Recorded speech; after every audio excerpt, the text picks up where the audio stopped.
পাঁচকোড়ের লোভে নিশার বিপজ্জনক ফাঁদ, সন্দেহের তীর উজির দিকে। আজকে জোয়ার ভাটা পর্বে টানটান উত্তেজনা। শুরুতেই অসুস্থতার ভান করে উজিকে শ্বশুরবাড়ি ডেকে পাঠায় নিশা।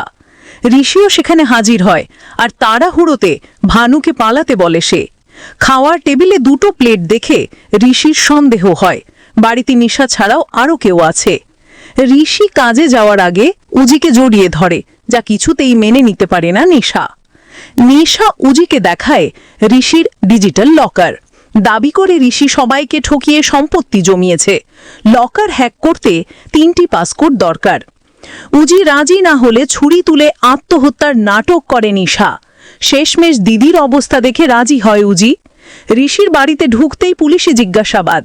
বাগান থেকে উদ্ধার হয় ভাঙা জানলার কাঁচ, যা উজির ঘরের। সন্দেহের তীর ঘুরে যায় তার দিকেই। তাহলে ব্যানার্জি পরিবারের আসল শত্রু কি উজি, নাকি নিশার চালাকি আরও বড় ঝড় তুলবে?